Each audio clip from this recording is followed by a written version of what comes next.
بسم الله الرحمن الرحيم. الحمد لله ثم الصلاة والسلام على رسول الله صلى الله عليه وعلى آله وصحبه وسلم. أما بعد، أيها الإخوة الأفاضل، السلام عليكم ورحمة الله وبركاته. درسينا maanta wuxuu ku saabsan yahay hadigii nabiga ama sunnadiisii sallallahu alayhi wasallam fi Ramadan, maadaama aan ku jirno bishii Ramadan ee barakeysneed. إله سبحانه وتعالى وحو قرآن كان غفري إن النبي راعنا صلى الله عليه وسلم: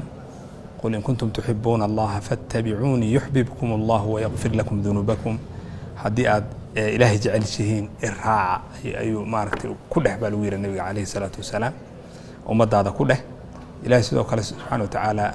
وسوى قرآن كلمة كسعودي: وما آتاكم الرسول فخذوه باكمده. رسولكم حين ليبت قاتا وما نهاكم عنه فانتهوا. وحو إذنك نهيي أما إذن ديدنا السجهرة. هل كان إن شاء الله سكوا من درسي وحكوا سابسني هاي هديجي صلى الله عليه وسلم هديجي سي بشهر رمضان. إن مركعات لوحدت هديجي النبي عليه الصلاة والسلام سنة سي لجسوا وريه في بشهر رمضان. وحدريم النبي صلى الله عليه وسلم إنه جلي جري حالة كونية إنه جلي جري أو معركتي ونولشي سهراء السعودي أسوق عبد الله ورسوله أو مروى البوع عباده إيو معركتي كل حجري أو أمنا عائشة رضي الله عنها كل شيء جيسو إلى جمديه دلدلاء جيرين سوء معركة صلاة الليل أو تاجين هاي. مع ذلك حالة كونية يدرين كونية أيوكو جلي جري. وحكوا دليل سلو أو ديار جروب جري بشهر رمضان أصحابتي سسدوا أو جو الرمي جري. إن حكم ده قوله صلى الله عليه وسلم أسوأ أو معركتي محلية بشارين يا أصحابتيسة: إذا كان أول ليلة من شهر رمضان صفدت الشياطين وصفدت ومردة الجن وأغلقت أبواب النار فلم يفتح منها باب وفتحت أبواب الجنة فلم يغلق منها باب وينادي مناد: يا باغي الخير أقبل ويا باغي الشر أقصر والله ولله عتقاء من النار وذلك في كل ليلة. مركا وحقوق النبي عليه الصلاة والسلام أو بشهرين يا شهر عظيم بايدين كما جاء في حديث آخر: جاءكم شهر رمضان وهو شهر مبارك وين ايدين إنه كلها النبي عليه الصلاة والسلام. وبشا مارة الشياطين تمردة الشياطين كالحرحره وبشا أبوابها الباب الجنة أو فره. مركا إنه أو بشهرين يا أصحاب تيسة صلى الله عليه وسلم إن أي معركة أديار جروبان بشهر رمضان كي عظيم كان كفائدة رمضان كمركو صوب صلى الله عليه وسلم هديك سو حكم إذا سحورته إنه تدجين جري صلى الله عليه وسلم سحورته إنه دبلي جري ده معركة أفركنا ودجين جري صلى الله عليه وسلم. سيد حديث كي وعدينا النبي صلى الله عليه وسلم إنه يجري: لا يزال الناس بخير ما عجلوا الفطرة عجلوا الفطرة فإن اليهود يؤخرون. marka dadku khayr ka zuuli maayaan ilaa maaragtay inta ay dadajinayaan afurka. soo nabigu ku ciladeeyay in la khilaafo yahuuda, maadaama yahuuda uu sheegay sallallahu alayhi wasallam fi hadith inay dib u dhigi jireen maaragtay maxaa la yiraahdaa fitriga. marka min sunna waxa kamid ah in la dadajiyo oo min hadihi sallallahu alayhi wasallam kamid ah in la dadajiyo afurka markaad afurayso in la dadajiyo oo la daahin iyo in markii la suxuranayo la dib dhigo. حديث صلى الله عليه وسلم حكم إذا هي تسوى كلات إن سحورته أو سحورتا لسحورنا يه وحوي ومن هدي النبي عليه الصلاة والسلام. النبي صلى الله عليه وسلم وسحورا شري المحل هذا ولو ويرنا الله كده إنه قفكوا كسحورته يا لو باهي. سيد حديث سنن كسوا وعدينا هيو معركتي النبي عليه الصلاة والسلام وحكى سناتي: خير سحور المؤمن تمر. حيابا لو سحورته حيابا وفي حكم إذا تمرته محيا لي. culimadu waxay ku fasireen waxay sameynaysaa qofka xoogiis iyo maaragtay dhimirtii maalinka oo dhan u haynaysaa soonkiisa oo dhan maaragtay maxaa la yiraahdaa ayay u xajinaysaa xoog ayay siinaysaa. waxa kamid ah hadigiisa sallallahu alayhi wasallam fi Ramadan inuu nabigu sallallahu alayhi wasallam ku duceysan jiray markuu afurayo: dhahaba adh-dhama wa abtalat al-uruq wa thabata al-ajru insha Allah. oonki waa tagay xididadiina waa qoyeen. حيال ما أنت ربو قفك صوص ومنا حددديسي وي ما عرفت أنجينا أدعى بتاني عنا ما قينا وقفك وقف صومن وثبت الأجر إن شاء الله أجركنا وسق ما بإذن الله تبارك وتعالى. بعض العلماء وحيكو شيئا معرتي الدعاء داس النبي صلى الله عليه وسلم كسبناتي أو ذهب الظمأ وابتلت العروق وثبت الأجر إن شاء الله إنه ليه جريئة إن نولاش قفك مؤمن كا يا سيدا سوق الأواك قفك مؤمن كا أنتو أدونك جرو وحكو جرا إن رب يو معرتي امتحان أيو مريا أدونك واسك امتحان بديه امتحان صعونها هيوية marka imtixaankaas sidoo ugu jiro ayuu markuu geeriyoonayo ayuu noqonayaa sida maaragtay ducadan lagu sifeeyay oo kaleete inuu yiraahdo Ilaahay subhanahu wa ta'ala uu tusayaa sida xadiiska ku sugnaatay waxa la tusayaa maq'aduhu min aljanna booska jannada uu ka leeyahay baa la tusayaa markaas uu ku farxayaa marka xaaladiisa waxay u egtahay baa la yiri sida qofkaas soomana oo maanta dhan oonkii iyo maaragtay gaajadii iyo ku soo jiray haraadkii oo soo istaagay maaragtay inuu afurkii xilligiisa soo istaagay oo akhrisanaya ducadan dahaba adh-dhama wabtalat al-uruq wa thabata al-ajru in sha Allah Ilaahay subhanahu wa ta'ala hadiisanayna dhamaanteen inuu naga dhigo kuwa Ilaahay subhanahu wa ta'ala markii geeriyoonayaan Ilaahay uu tuso maq'aduhum min al-janna sidoo kale nabiga kaleey salatu wasalaam hadiis waxa kamid ahayd hadii uu safro waxa ka sugnaatay inuu afuray sidoo kale waxa ka sugnaatay inuu soomay كما في الحديث عن طاووس عن ابن عباس رضي الله عنه قال سافر رسول الله صلى الله عليه وسلم في رمضان فصام حتى بلغ عسفان ثم دعا بإناء من ماء فشرب نهارا ليريه الناس فأفطر حتى قدم مكة. النبي عليه الصلاة والسلام إنه صفري ومركو أسوى صوما ومركو هراء صفري مال مركو مرحيانا وبيه الله كان وبيه وعبيسي ودتك أتوسه إن قفك مركو مسافر يهي سيد آيدها الصوم كوعد في سورة البقرة إنه إله رخصة أوسيين وكفى إذا سنكره أو أفور كراي سيد الله حاسب نعطي إنه النبي وصومي أسوأ مسافر مركا ابن عباس رضي الله عنه حولي جري فالنبي عليه الصلاة والسلام ونا صومي وأنا أفور أسوأ مسافر فمن شاء صام ومن شاء أفطر قفك دونه وأفور كرايا قفك دوننا وصومي كرايا هدو مسافر وياه sidoo kale hadiga sallallahu alayhi wasallam hadigiisa waxa kamid ahayd alqiyam fi bishani wa bishi qiyamka iyo maaragtay in kasto nabiga sallallahu alayhi wasallam noloshiisa oo dhan iyo habeen walba habeenadiisa kamid ay ahayd qiyam oo salaatul layl uu istaagi jiray sida ilaahay ba ku faray wa min al-layli fatahajjad bihi nafilatan laka lagu faray waxa weeye في شهر رمضان قيام كالنبي صلى الله عليه وسلم وحقوقها سجوني أيوه مارت أسيل من لا بجري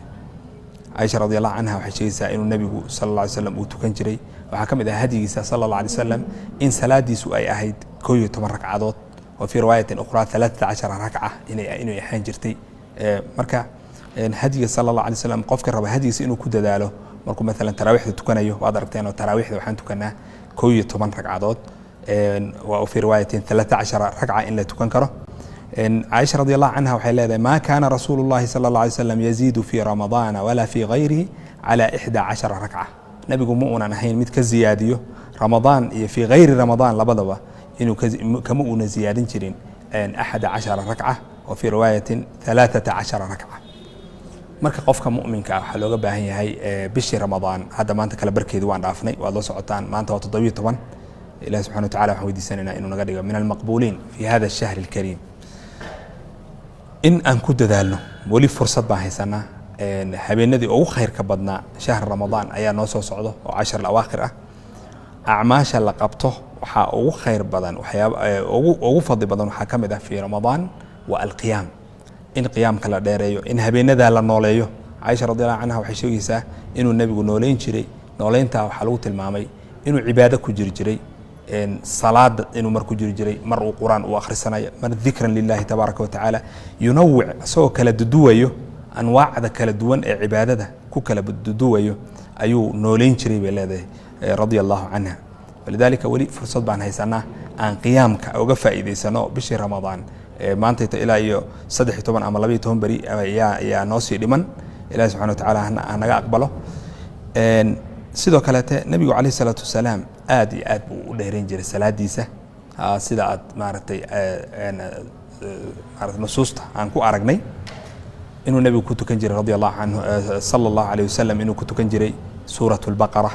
ركعة واحدة إنه كنت كنجري هدي صلى الله عليه وسلم سيدو كلا حكمت في شهر رمضان مدارسة القرآن رمضان وشهر القرآن إلهي سبحانه وتعالى وحصي إنه تهبشي قرآنك ولذلك الله سبحانه وتعالى وحوليه شهر رمضان الذي أنزل فيه القرآن إنا أنزلناه في ليلة القدر القرآن كان حنسود الجني ليلة القدر. وفي سورة البقرة شهر رمضان الذي أنزل فيه القرآن هدى للناس وبينات من الهدى والفرقان. مركو حال اسكو حري بشي رمضان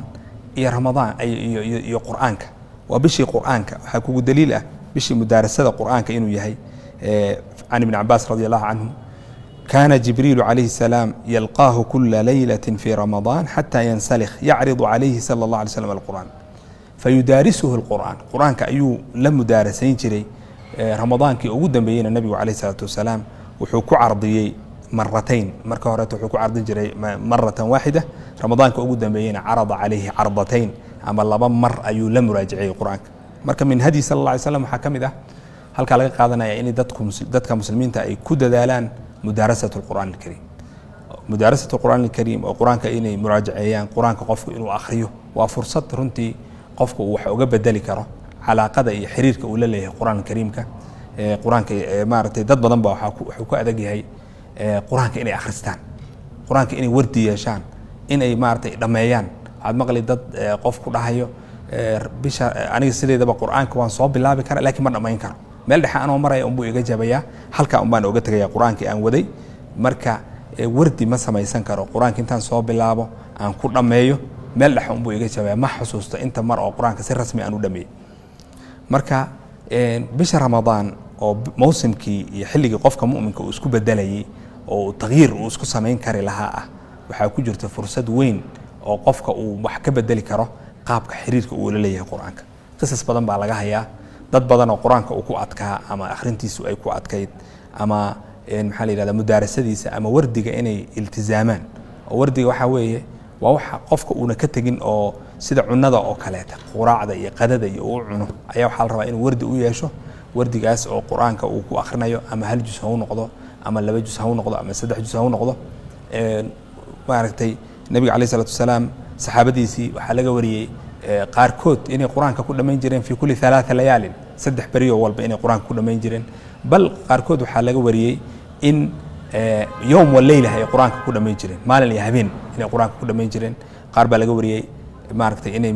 maalin gelinkiis quraanka ay ku dhameyn jireen ama fi qiyaam hal habeen qiyaamkeed inay ku dhameyn jireen waxay ku tusinaysaa qofka marka carabkiisa la qabsaday carabkaada mar walba la qabsaday oo quraanka aad xiriir la leedahay aad iyo aad bay kugu fududaanaysaa inaad quraanka aad akhrisid oo maaragtay waad didinaysaa si fiican laakiin qofku marka uu quraan akhriskiisu uu yar yahay waxa weeye wax yarna ma akhrin karo hal juz markuu akhriyo waa marka Ilaahay subhanahu wa ta'ala waxaan weydiisanaynaa inuu noo sahlo oo noo yasiro quraanka waa muyassar hadii qofku uu juhdi la imaado maxaa la yiraahdaa waa Ilaahay waa u fududaynaya fasanuyassiruhu lil yusra midii fududayd baan u fududaynaa mulay Ilaahay subhanahu wa ta'ala qofkii la imaado taacada iyo Ilaahay ka baq la imaado oo quraanka u soo jeedsado Ilaahay waa u fududaynaa quraanka marka hadiga nabiga kaleey salaam waxa kamid ahaa bisha ramadaan inuu quraanka aad u akhrin jiray iyo inuu la mudaarasayn jiray jibriil kaleey salaam marka halkaas ayadana waxa laga qaadanayaa qofku inuu ku talagalo bisha ramadaan inuu wax ka bedelo quraankiisi inuu mesela uu hadaf uu meel ku qorto ah waxaan doonayaa in aan dhameeyo quraanka inta soo mar ama inuu yiraahdo waxaan rabaa inaan tafsiirka juz'ama barto ama tafsiirka juzka tabaarak ama inaan barto hadartan ajaladihi culimada ay tafsiirka ay duubeen oo dhanba meel walba yaalo oo meel walba laga heli karaya marka in uu dhageysto tafsiirka oo wuxuu kari karaya hada maalmahan bisha ramadaan oo ka dhiman hadaad go'aansatid inaad juska ama tafsiirkiisa oo ramadaan uu dhamaan adigoona fahmaynin waa wax fudud oo sameyn karta weeye maxaa yeelay دوري طبعا معلم بقى كلمان عجلته يوتيوب كي كجيران كتاب القرآن كم بعض الله صباح ودقي سنسة ساسو إلهي أفوذي أول كهرباء لو سفر جري قفك آية من القرآن رب مركب مدرسة وحكم إذا قفك إن وقفك لا ولالكي أو سميستو أو مارت لب لامه maxaa la yidhaha oo la akhriya qur-aanka oo isla akhriyaan oo isla hoobiyaan laga yaabo inay naftaada ku jiidato aad caajistid laakiin gabadha muslimadda markay gabar kale walaasheeda ay samayso ay la ballanto oo qur-aanka ay ku ballamaan inay isla mudaarasayaan oo isla akhriyaan waa sunnada nabiga calayhi salaatu wasalaam bay ka mid tahay bisha ramadaan buu la mudaarasayn jiray jibriil calayhi salaam marka inuu mudaaraso ay uu la sameeyo oo qur-aanka uu maaragtay isla akhriyaan labada qof ama labada nin kale walaalkiisa uu la ballamo oo qur-aanka isla akhriyaan ama gabadha gabar kaleeta ay la ballanto ama ninku ahla beydkiisa uu la siyaabaha ugu fiican ka mid ah ahla beydkiisa inuu kula ballamo inay qur-aanka isku dhageystaan oo ay dhammeeyaan ayaa ka mid ah hadiga nabiga calayhi salaatu wasalaam fi shahri ramadaan waxaa ka mid ahayd alixsaan walbir wasadaqa nabigu calayhi salaatu wasalaam wuxuu ahaa sida xadiidka ibn cabaas ku sugnayd wuxuu ahaa mid kariim ah oo aad u gacan furan wuxuuna ugu deeqsisanaan jiray fi shahri ramadaan kaana ajwada min ariixi almursala dabaysha la soo diray uu ka macnaha siduu wax u bixinayo nabigu calayhi salaatu wasalaam aad iyo aad buu bisha ramadaan si gooni ah ayuu maaragtay ugu sii maxaa maaragtay u sii badnayd oo loo dareemaya saxaabadiisa ilaa ay ka leeyihiin wa kaana ajwadu ma yakunu fi ramadaan markii lagu jiro ayuuna ugu sii deeqsisanaa marka qofka muslimka inuu wax la baxo bishan waa bishii allatii tudaacafu fiihi alxasanaat waa bishii la labalaabayay xasanaadka la labalaabayay oo ma aragtay ilahi subxana watacaala uu qofka mu'minka u labalaabayay marka in la badsado sadaqaadka in la badsado weliba xilligan inuu qofku uu raadiyo dad masaakiin ah oo maxaa la yidhaahdaa uu wax ku sadaqaysto oo u baahan oo uu afuriyo iftaarkaasaa ka mid ah sida nabiga calayhi salatu wasalaam uu sheegay in qofka muslimka hadduu qof kaloo muslin ah uu afuriyo inuu ilaahay u qorayo ajarka qofkan uu afuriyey isagoo midkii la afuriyey aana ajarkiisa laga soo qaadayn min nicam illahi tabaraka watacala bay ka mid tahay iyo min karamihi ilahay karamkiisa iyo deeqsinimadiisa qofkan soonkii loo qoray baa qofkaana loo qoraya marka inuu ku dadaalo inuu dad muslimiin u afuriyo ama gurigiisa ha ugu sameeyo ama lacag ha u diro dad muxtaaj ah oo masaakiin ah weliba dadka muxtaajka ah oo masaakiinta ah gaar ahaan markay yihiin dad aqaarib ah oo silatul qaraaba ay kala dhaxayso way ka sii xag jirtaayo waxa weeye sadaqatun wasilatu rahim bay noqonaysaa kama jaa fi alxadiid waxay noqonaysaa sadaqo ilaahay maartay ajirka sadaqadana waa loo qorayaa ajar silatu rahim ahna waa loo qorayaa ilaah subxana watacaala wuxuu ku sheegay fi suurati albalad فلاقتحم العقبة وما أدراك ما العقبة فك رقبة أو إطعام في يوم ذي مسغبة يتيما ذا مقربة markii la soo sheegay kuwii gaalada ahaa oo leexday ayuu ilaahay subxaana watacaala wuxuu sheegayaa wadada kale ee laga rabay qofka maaragtay inuu raaco saxda ahayd oo ah inuu maaragtay ilaahay u dhowaado oo uu jiirtaas inuu fuulo caqabada ah marka caqabada la jiirayo oo sabirka u baahan oo khayrka ah waxaa lagu tilmaamay inay tahay waa midaas wadadaa wey waa faku raqaba waa in lasoo furto maaragtay qof maaragtay adoon ah inaad xoreysid faku raqaba ee cidqu raqaba aw itcaamun fi yawmin dhi masqaba inaad quudisid maalin baahi jirto yatiima daa maqraba agoon u saaxiib ah qaraabanimo aw miskiina daa matraba ama miskiin ma aragtay faqri uu hayo oo bogga dhulka ku hayo oo ciidda dhulka ku dhacay faqriga hayo oweys ayuu ilaahay subxana watacaala leeyahay marka in bisha ramadaan uu qofku uu ku talagalo inuu wax la baxo oo ilaahay subxana watacaala wuxuu siiyey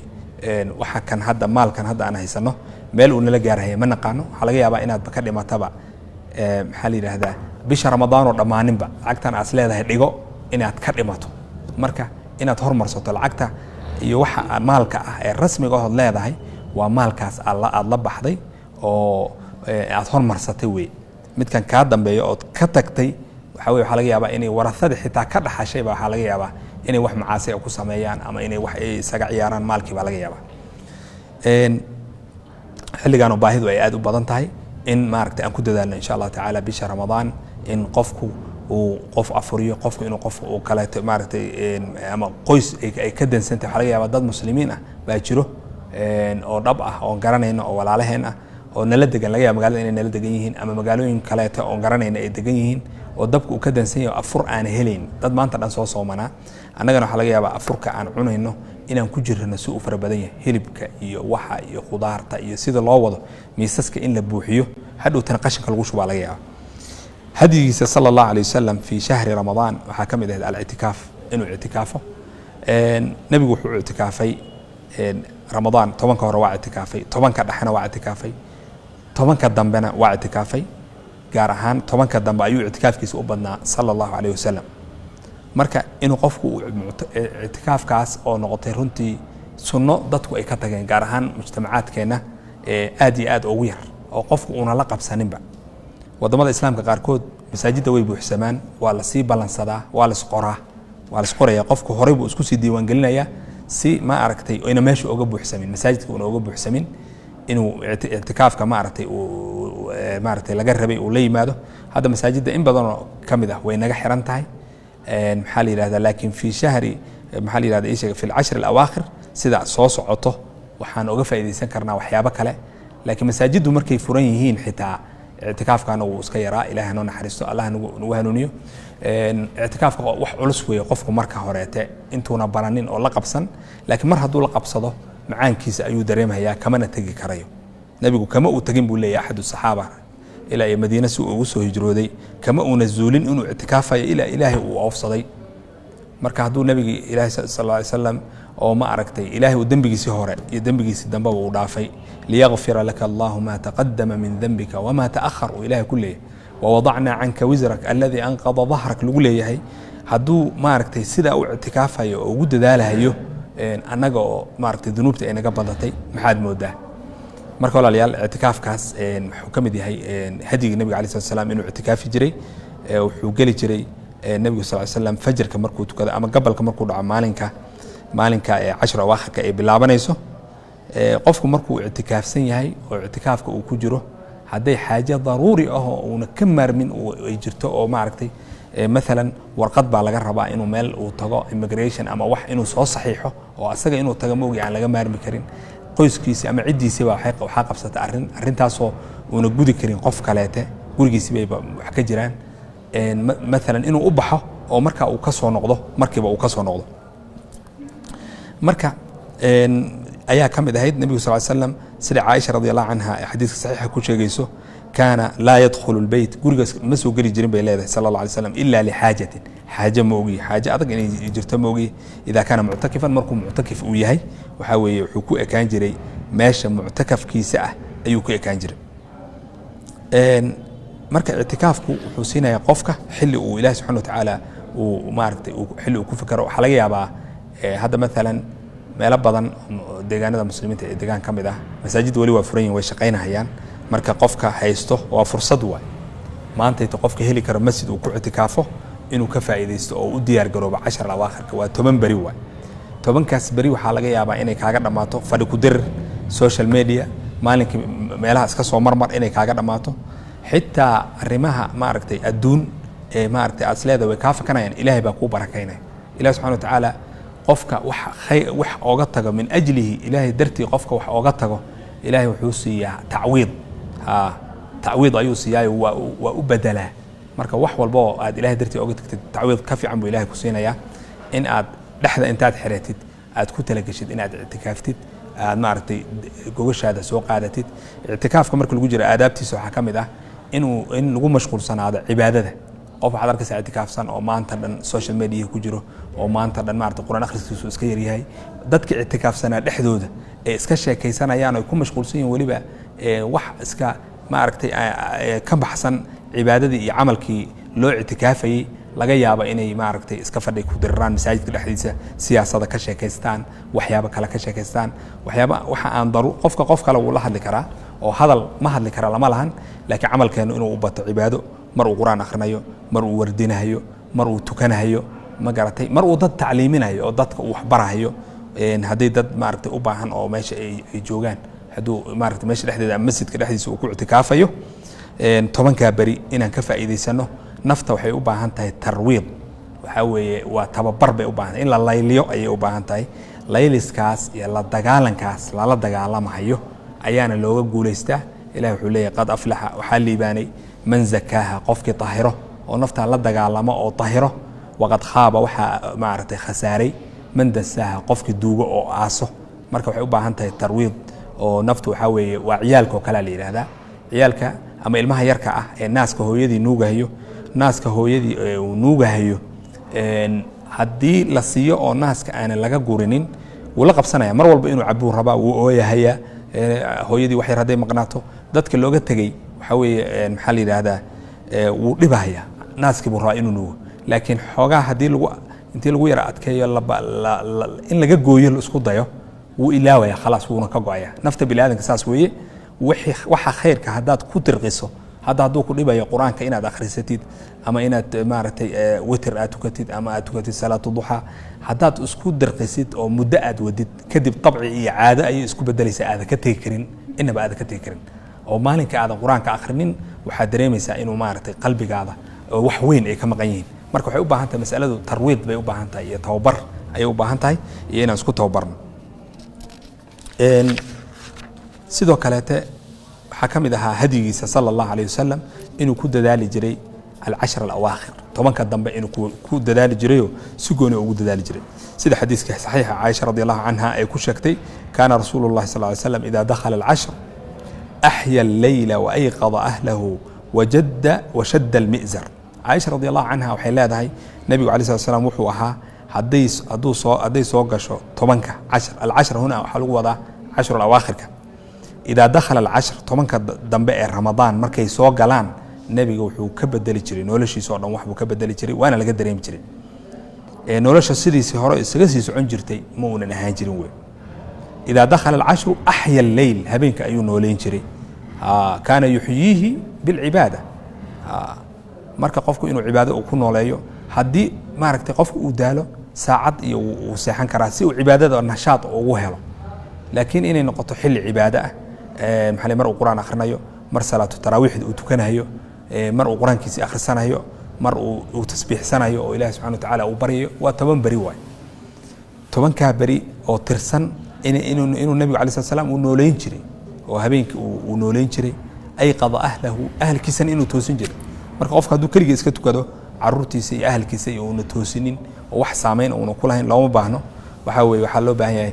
saad oola jeceshahay caruurtaada inay khayr helaan saad oola jeceshahay inaad dhar u soo gadid inaad maal siisid inay caafimaad helaan inay horumar tacliinta ka helaan waa inaad oola jeclaatay khayrka maxaa yeelay adduun iyo aakhira islama eko aakhiradii ka weyneed haddaadba ka nixin ooda toosinaynin waxaa weeye naxdintaada iyo jacaylka aad u qabtid waxaa sax ma ahan wey wajadda nebigu wuu dadaali jiray washadda almi'zar guntigana wuu xiran jiray wey dhexduu xiran jiray halkaas waxaa lagu fasiray laba tafsiir shadda almi'zar in lagu fasiro wuu dadaali jiray nebigu calayh salatu wasalaam ama in lagu fasiro wuxuu maaragtay ka dheeraan jiray xaasaskiisa xitaa wuu ka dheeraan jirayoo 10 bari cibaado ayuu ku mashquulsanaan jiray sala allahu calayh wasalam 10 marka hadda way ina haysaa qof walba oo naga mid ah inuu ku talagalo 10kaas maxaa loogu dadaalayaa waxaa loogu dadaalayaa waxaa ku dhex sugan leylatul qadr ayaa ku dhex sugan leyladaas habeenkaa barakaysan oo ilaahay uu ku sheegay quraanka inna anzalnaahu quraanka waxaan soo dejinay fii leylatil qadr leylatul qadr ayaan soo dejinay wamaa adraaka maxaa ku ogeysay nabi maxamedow maa leylatul qadr maxay tahay leylatul qadr leylatul qadr maxay tahay wax weyn markuu yahay ayuu ilaahay subxaanahu wa tacaala su'aal ka la yiraahdaa maaragtay uu su'aal uu quraanka ku keena maxaad ka ogtahay waxay tahay maxaad kala socotaa sida mal qaarica mal xaaqa ku soo aroortay leylatul qadri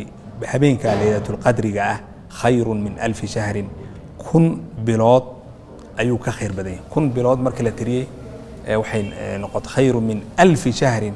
waxay noqotay 83 sanadood iyo waliba dheeraad dhowr bilood oo camal saalix 83 sanadood oo camal saalix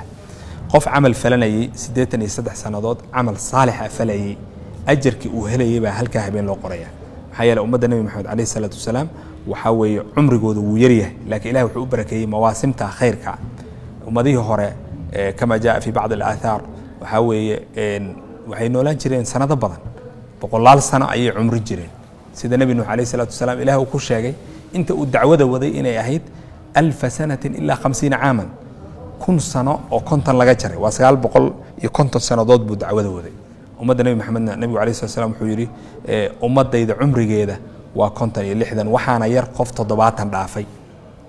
marka intaas yarta oo kooban way laakiin ilaahay wuxuu noogu guday oo noogu bedelay habeenadaas khayrka badan baa naloo dhigay marka habeenkaas qof ilaahay subxaanahu wa tacaala waxaan weydiisanaynaa inuu naga aqbalo bishan ramadaan waad aragteen waxaa la yidhahdaa hadiga nebiga calayhi salaatu wasalaam haddii la isku soo ururiyo fii shahri ramadaan wuxuu ahaa in uu nebigu noloshiisii caadiga ahayd uu wax ka bedeli jiray maalgashi fara badan iyo dadaal fara badan uu bishaan gelin jiray oo uu ku dadaali jiray xag qur'aan ha noqoto leylatul qadri iyo tobanka dambe ku dadaalkooda ha noqoto sadaqada iyo beriga uu bixinaya ha noqoto salaada sidoo ugu dadaalaya ha noqoto marka annagana sidaas oo kale ayaa nalooga baahan yahay weli waqti baan haysanaa bishii kala bar ku dhawaad baa noo sii dhiman marka inuu qofku uu ku dadaalo oo uu maaragtay si qalbiga ugu soo jeedsado ayaa nafteeda iyo naftiina u dardaarmaya ilaahay subxaana watacaala waxaan weydiisanaynaa inuu naga aqbalo bisha ramadaan dadkii laga aqbalay oo ilaahay subxaana watacaala uu waafajiyey leylatul qadr dadku uu ilaahay waafajiyey oo ka aqbalay allah naga mid dhigo ilahay waxaan weydiisanaynaa subxaana watacaala inuu noo dambi dhaafo dhammaanteen dambigeena iyo dambi waalidkeen buu u dhaafo waalidiinteenii dhimatay allah u naxariisto intii waalidkeenii dhintay allah u naxariisto qubuurtoodana rawda min riyaad aljanna allah ka dhigo annagana xusnul khaatima allah ina siiyo walaalaheen iyo dadkii saxaabteen aheen oo dhan baa dhimanayo oo maalin walba hebel baan soo duugaynaa annagana waa ku xignaa in noo hartayna ma ogin marka inaan maalgashi aan samayno waa maalgashi xaqiiqi ah waa maalgashiga xaqiiqiga ah waa aakhiro in la maalgashta weeye sida aayadaha qur-aanka ay caddaynayaan iyo axaadiista meesha markii la isugu tago oo maaragtay la miisaamo xasanaadka iyo